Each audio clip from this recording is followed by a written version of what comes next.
Grief, how do we deal with it? How do we deal with those moments of breakup? How do we deal with death? How do we deal with letting go and letting go sometimes of the things that we don't want to let go of? That's what we're here to discuss today with the author of The Sixth Stage of Grief, Finding Meaning, David Kessler. David, how are you? I'm good. I'm glad to be with you. I'm glad to have this conversation because I know that dealing with grief has been a big part of my journey, as I'm sure it has for you. Tell me, how did this work start for you? I had a mother growing up who was in and out of hospitals. And when I was 13, she had to be hospitalized in the big city hospital that was a few hours away. And we were at a hotel. And while we're at the hotel, someone starts yelling, "Fire!" Everyone runs out. We look up at the 18th floor. Fire flames are coming out. Fire trucks pull up. It's exciting. You know, I'm a bored 13-year-old. And then all of a sudden, shooting begins. And they realize this isn't just a fire. This is an active shooter. And it went on for hours. In fact, now it's considered one of the first mass shootings in the U.S. So I watched hotel guests, police officers, so many people being killed. And then my father finally got us back to the hospital for safety. And then a couple of days later, my mother died. So a lot of trauma and death for a 13-year-old. And I felt damaged forever. And I began my healing journey and trying to, as I learned information and things, to pass it on to others. That's a lot, David. It's a lot. It's a lot. You know what's interesting to me? It's like time and time again, however, I see how some of the deepest sources of our pain turns into our promise. And you're yet another one. Because if it wasn't for that experience, you wouldn't be talking about this right now. Absolutely. And able to help people. That's right. I'm able to go deep with them. And that's just the light version. There were, I had parents who didn't know how to be parents. I grew up even before her death. There was sexual abuse. My father was a rageaholic and an addict. My mother probably now would be considered bipolar. So I had so many different wounds even going into that day. And as it made me realize loss comes in many different forms. Absolutely. How do you remember, or do you remember as a 13-year-old, like processing that, dealing with it? Or is it something that like bottled up inside of you that you came to deal with later on in life, like many of us do? I only got one piece of advice: stay strong. Stay strong, which means, to a kid, don't have feelings and take care of everyone else. And then I tried to talk to my father, and he wasn't able to do it. And so I just felt screwed up and different and thought that was going to be it. And then when I went to community college, someone said to me, "Oh, there's 2 easy classes here. Human sexuality, darn, but it's full, or a death and dying class." And I thought, well, I'll take the dying class. And I went to the dying class and I realized there's a language. There's a way to talk about grief and loss and death. And it was by this woman, Elizabeth Kubler-Ross, who had talked about the 5 stages. And I'm like, oh my gosh, here's a way I'm not alone. There's other people to talk to. Little did I know I would end up doing 2 books with her and getting to know her and her being my teacher. Wow. So it really shifted me. David, I want to ask you something. Sometimes I'm mind blown as I hear these journeys and how all of our journeys are somewhat similar. Right. It really is the hero's journey, right. How did you go from... Do you know about that? Are you pertaining to this, or do you know that the hero's journey is in here? Oh, no, I didn't know that. All right, we're going to talk about that. Okay, let's talk about that. But before we go into that, I want to know, how did you go from, right? How did you go from being a student in a class to being mentored by this woman who obviously had an incredible impact on you? It's never a straight path. I was very lucky that I was working in this field, and she was like the leader. I never thought I'd, ever meet the leader. So she was that far off person. And I was really lucky. There's a lot of us that were doing a lot of work together. Louise Hay was a friend of mine. Louise hadn't even had a book out at the point. So, we all grew up together. And at a certain point, I decided to write my first book. And I decided, and it's funny how your path changes. I decided I was going to go to this conference with a friend of mine in Egypt, a huge conference on death and dying, and the main speaker was going to be Elisabeth Kubler-Ross. So I was going. Right before we're leaving, there's a message: Elisabeth has had a stroke and she won't be there. I'm like, okay, go on this conference. And during the conference, and this sounds like a joke, but it's really not. I'm in one of the hotels in India, and I'm just chatting in the bar restaurant area with a priest. And you're just, he's English speaking. I'm like, where are you going? And he said he's going to Mother Teresa's home in Calcutta. And I went, oh, wow. And he goes, you should join me. And I went, oh, well, I'd like to, but we're in this conference. And he goes, this might be your only invitation. Yeah, it's Mother Teresa. And I went, oh. So I went with him. I just shifted after the conference and went with him to Mother Teresa's home. Wait a minute, time out. You went to Mother Teresa's home. I went to Mother Teresa's home for the dying destitute in Calcutta, which was like a long train ride. It wasn't like it was right there. It was a big journey to take. And I went there and I got to meet her and spend time there and be in her home. And I had thought this trip was about Kubler-Ross, who didn't make it. And so after, I was so honored to have been there and gotten to know her. And after that, I came back, and one of the people who had organized the trip said, we're trying to call Kubler-Ross about a logistic thing, and we don't know if she's okay, and we don't know how to have those conversations. And I said, well, do you have her number, or we have her son's number? They go, would you call just to see? And I said, sure, I'll call. And I called her son, and I was like, I was going to be on this trip. We wanted to find out how your mother is. They need to speak to her. And he goes, here's her number. Give her a call. I gave her a call. She was so lovely on the phone. She told me about her stroke and how she couldn't make it. And she asked me all about the trip. And then she said to me, I said in my detached sort of way that I learned now is more about my abandonment than anything. But I said something like, well, I hope our paths get to cross again someday, somehow. Instead of getting straight to the point. And she goes, how about Tuesday? And I'm like, Tuesday works. And so, to cut a long story short, I went there, I met her, we connected, we began this journey of friendship, ended up doing these 2 books. And when my first book came out, before I did the 2 books with her, you know who ended up praising it? Mother Teresa.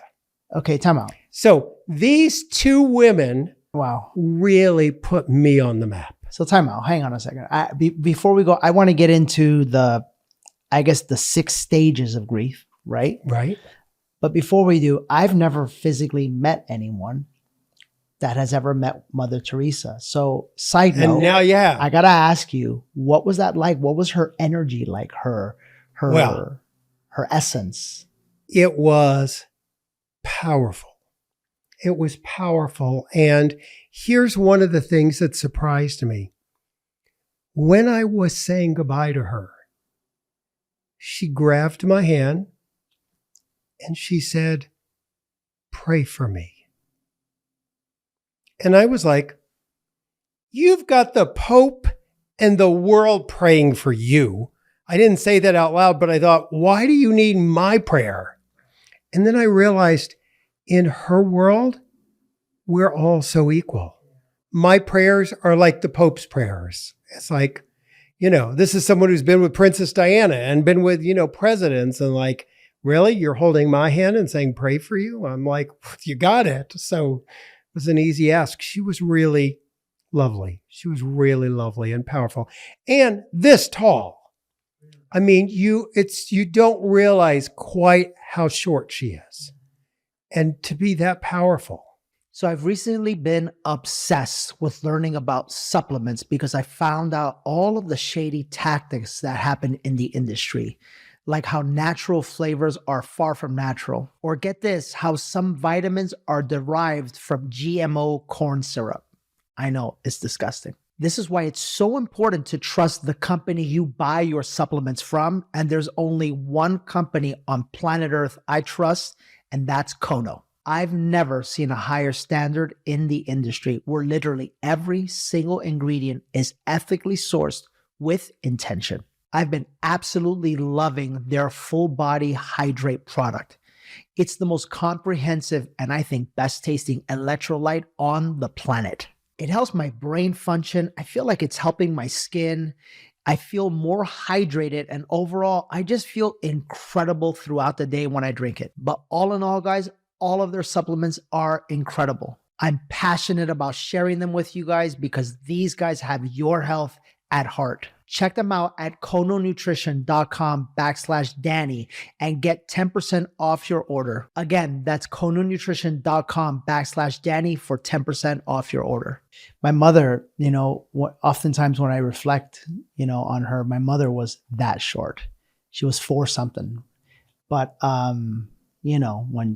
when she wanted something and she got it. I remember she was my transaction coordinator as a real estate agent. And all of the agents would comment like, you don't mess with Cruz. And she just had that power, that inner. Well, the interesting thing, and you can even see videos of this, like there's one time she was building an orphanage. And the mayor of the town said, "I'm sorry, that's not zoned for that. We're going to move you down here." And she went, "Oh, we would like this place." And the mayor was like, "Yeah, I'm really sorry. We can't do it." And she was like, "God is telling me I'm getting it from him directly. We'll be here." And it's like, talk about connecting to source. That she was like, "That's nice that you're saying that, but I'm getting this from source." So I'm like, I'm so fortunate that between Elizabeth Kubler-Ross, Louise Hay, and Mother Teresa, these amazing women really brought me here. I love that. And brought you to your work. So I see that the book says the 6th stage of grief, finding meaning. So what are the first 5? And I'll go through them with you. Denial.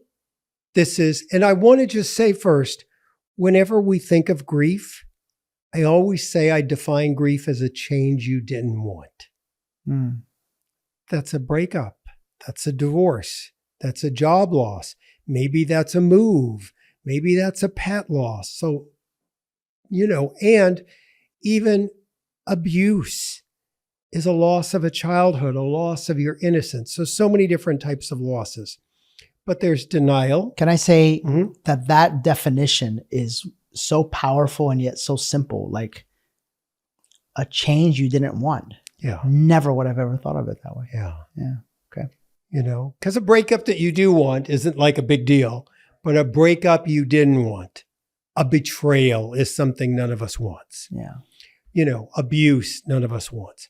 So denial, anger, bargaining, depression, acceptance. So denial is I can't believe this is happening. I can't believe you're breaking up with me. I can't believe you're firing me. I can't believe my pets, whatever it may be. Anger, we get angry. And anger's a natural emotion. It's a tough emotion because so many of us were raised without a safe model of anger. Like I have an online grief group for people who have a loved one who died. And sometimes I'll demonstrate anger and like releasing it. And people will say they feel unsafe on the Zoom. And I'm like, wow, this was modeled so poorly for you that you feel fear with what ideally should be a natural emotion. Yeah.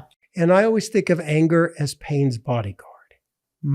Anger as pain's bodyguard. You know, we see the anger first, but it's really the pain. So that's anger. Then there's bargaining. It's all the what ifs and if onlys. What if I had done this? Maybe we wouldn't have broken up. What if all this, the what ifs and if onlys, that's bargaining. Depression is the sadness, just the sadness that happens. And acceptance, I think the thing that confuses people is acceptance doesn't mean you like something or you're okay with it. It just means you have to acknowledge the reality that this has happened. I did get beaten in my childhood. There was abuse. There has been breakups. There has been death. So I had decades of doing this work. I'd written 5 books. And then 8 years ago, out of the blue, my younger son died. How old was he? He was 21. I, as you could well imagine, was devastated. And I had to go to a grief group, put a cap on. I sat 5 feet away from a table with my books on it. And I couldn't say, that's me, I'm the grief expert. I had to be the father. And so I went, and for me, I would watch, like the grief expert in my mind would go, yep, you're in denial. I couldn't believe it. Just angry. Yep, you're angry. Bargaining. Yep, you're bargaining. And then when I got to, I'm going to have to accept this someday. Maybe I was at a year or 2 years. I'm going to have to accept this someday. And I'm like, well, that's not enough. I don't want to just stop at acceptance. I want more. And I went on a quest to figure out what's more. And to me, more was meaning. I love that. I love that. That resonates so much with me. So much. Now, here's what's confusing to people. Sometimes we have the first reaction of, there's no meaning in a horrible death. There's no meaning in a betrayal, in a divorce, in my pet dying. And I'll go, you're correct. There's no meaning in that. Meaning is in us. It's what we do after the tragedy. Wow. It's what we do. Yeah. David, I'm sitting here. First, thank you. Like, I'm so grateful that you're here, that our audience gets to hear this, because so many people are lost when it comes to how to deal with grief. And as you're sitting here speaking, I can't help but think back at all of the things that I have had to grieve. And without knowing it, the process that brought me here is the process that you just taught. Like, you just put a framework for it. And I think you're also right. I think that, it wouldn't be complete without finding meaning, because I had to find meaning in my mom's death. I had to find meaning in the grief I caused in my affair. I had to find meaning in many ways being let down by what I thought was the truth of who God was. And in all of those journeys, changes you didn't want. Yeah. Right. And in all of those journeys, it was absolutely changes that I didn't want and that I fought with and that I was angry with. Many of them, I've shared them here on this show. But you're so right. In all of them, the thing that allowed me to transcend and to grow and to become a newer version of myself is finding the meaning. It absolutely is. And one of the things that I think we don't often understand. And I get asked this all the time. People want to know, which is the worst grief? Which is the worst grief? Is it a big internal letdown shift of your spirituality? Is it a child dying? Is it a murder? Is it a betrayal? Is it destroying someone's childhood? Which is the worst? And I always go, yours. The one you're experiencing. When we get into a lot of the thinking, sometimes we compare. And we go, oh, I have this, but they've got it much worse. And here's the thing. All our tears count. That's right. All our tears count. And one of the things I wanted to do with this book, because this is a workbook. You can see I've like really marked it up. This is a workbook. And I want to just also say, it's unfortunate in our new world that AI comes and copies your work. And there's AI copies of this. Oh, wow. So make sure anyone gets this one. Yeah. But it's, and I'll tell folks how they can find it to make sure. But I wanted this to be exactly like you said, a workbook that it's like we're sitting at your kitchen table together and we're working with one another. I love that. And you know, one of the things I put in exercises about making sure we're not believing that we're being disloyal by living again. Understanding how we might go from feeling a victim in our story, and we may have actually been victimized, but we don't want to latch on to a victim mentality. Mm-hmm. And we don't want to become our own perpetrator. And how we can go from victim to victor. And one of the things I put in there, and a lot of people don't know it, you mentioned it, is the hero's journey. Yeah. And I put what the hero's journey is, as Joseph Campbell wrote it. And then people don't realize, oh, they know the hero's journey. It was Hunger Games. It was Star Wars. So then I did another hero's journey of Star Wars. Luke Skywalker's parents die in the beginning, and we all enter that dark night. And then I have it labeled where you go on your own hero's journey. Because I want people to get, we're the hero of our own life. That's right. We're the hero of our own life. We're the person that has survived so much, and we're the hero. That's right. I love that. I love that. How do people get it? So it is brand new. And what I did for people who order it now, you can obviously find it on Amazon. Look for Finding Meaning, the workbook. But for people who also want to get it, and we'll do some of these together on a video where I'm going to have a free 3-part series for anyone who buys the book. Oh, I love that. So you go to griefbook.com. And if you want to buy it at your local bookstore, which is great, if you want to get it from a Barnes & Noble, you want to get it anywhere, after you get it, you go to griefbook.com and you can get the free class. In order to not miss these episodes or the weekly clips that we provide that will help you in the 3 energies of human mastery, how to change your financial life, how to change your relationship life, and how to heal yourself physically, emotionally, and spiritually, make sure to subscribe right now to the channel. Trust me, it'll be the greatest decision and action you take today, because the value we are committed to bringing you is going to be life-changing. Go ahead and subscribe right now. I want to say thank you. I want to say thank you because you know, sometimes we go through life and we don't have this type of guidance. And so we become the ones that, like, through trial and error, you know, if we allow ourselves, right, go through the journey of healing, because that's what this is really all about, you know.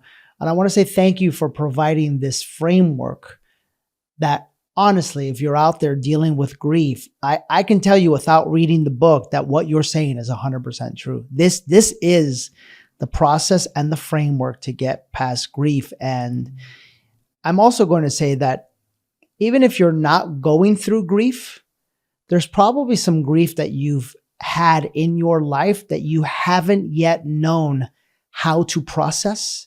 I give credit to my use of plant medicine, ayahuasca, psilocybin mushrooms. That's what like kind of took me through that journey. And it feels as though this workbook can do that for you as well. Well, and I just want to say, I feel like I have Kubler-Ross whispering in my ear, who always says, tell them the stages aren't linear. There's no one right way to do grief. You don't have to do them in order. You got to do it. It's organic. You do you. I always say we come from a long line of dead people. Like there's something in us. There's an inner wisdom that knows how to do this. Yeah. But we have a society that says you should be over it. You should look on the bright side. You should be positive. And positivity is wonderful, but not as denial. And the other thing around what you just mentioned is all grief does not have trauma, but all trauma has grief. Anyone who's been through anything traumatic has something to grieve. Yeah. Whether it's your childhood or the loss of trust, the loss of innocence, the loss of time, loss of a childhood, so many different things.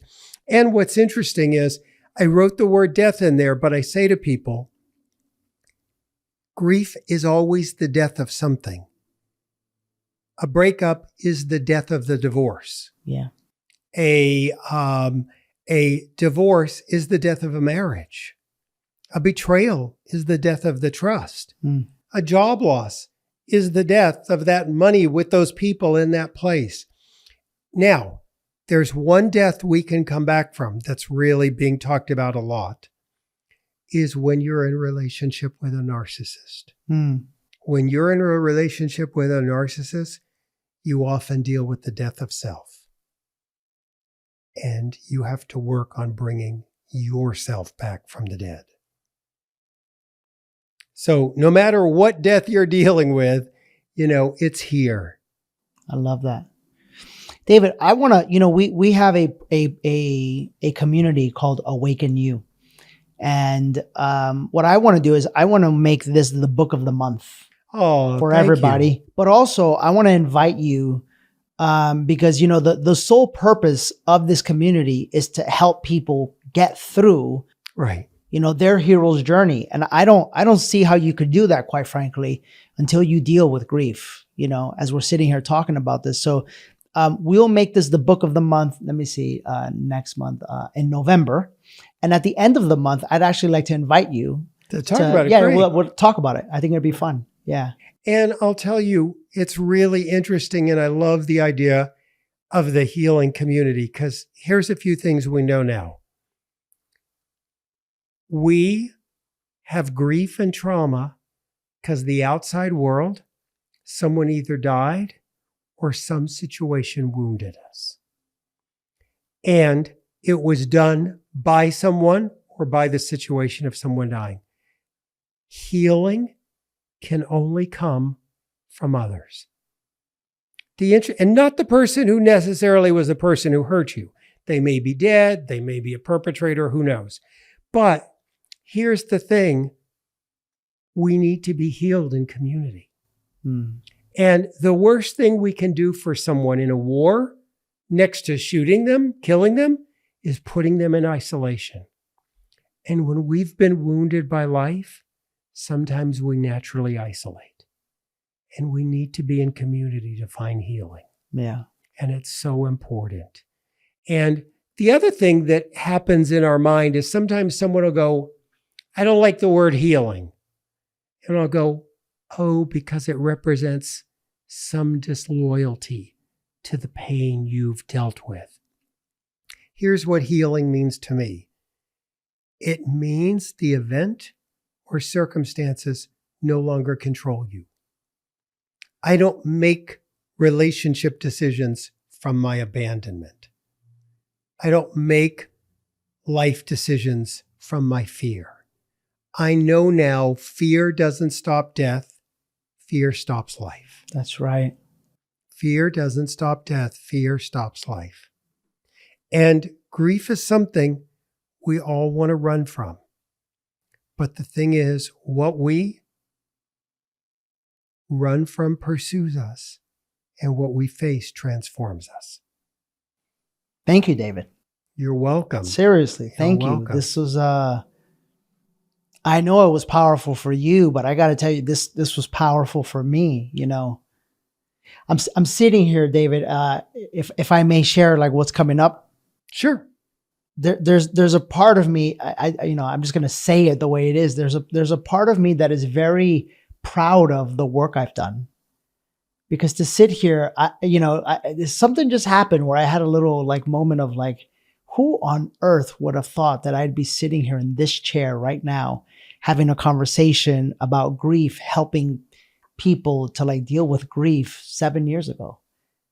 I was so busy, trying to like succeed and follow the path that society tells you to take. And it feels really good to be here. And, from the depths of my heart, my desire is for all of you to go on this journey as well. So please. Well, it is moving Yeah. from that path of what society tells us we should be doing to your authentic path, That's right. That's right. Yeah. And the courage and tapping into the courage required to do so. Just like you, I have an online group for people who have had the death of a loved one, a community. And my subtitle of it is called Tender Hearts, but then it has a community of courageous grievers. And so many times people go, we're not courageous. And I'm like, yes, you are. To face our own losses is courageous. How many of us run from them, keeping them in the background our whole life? Yeah. Yeah. Thank you for being here. Absolutely. They can get more information at grief.com. Okay. It's my website, grief.com. And I hope they'll pick up the book, look for the full Teal, Finding Meaning, and look for the workbook. It's got great exercises. Beautiful. That will help people. So I appreciate it. That's at griefbook.com, and we'll do a 3-part class, and we'll do that in addition to doing some more work with you. That'd be fun. Yeah, for sure. For all of you members of Awaken You and Premium and Inner Circle, we're gonna make this the book of the month in November, and then we will invite David to do a special call where we can work through some of this stuff. So thank you so much for being here. Are you on Instagram anywhere? I am. You can find me on everything. Okay. Instagram, TikTok, all of that. My handle is I am David Kessler. Okay. And I would say to people, to get the most, our grief and trauma is so much. Get the book now, get started on it, go through my class, be in your community. And then by the time November, you've really worked through it, found blocks, have issues, folks will get the most out of it then. I love that. I love that. Thank you again for being here, David. This was Thank wonderful. you. And thank you for being here. Hopefully, this framework for how to deal with grief was enlightening for you. Hopefully that you saw a pathway to go backwards so that you can heal what's keeping you from going forward the way you authentically want to go. So that's it for this week's episode of The Higher Self, and we will see you next week with another episode. What a beautiful episode. I wanted to take a moment to give you an invitation. For many of you that heard that, I'm sure it resonated with you. If you're a human being, you've gone through grief in your life.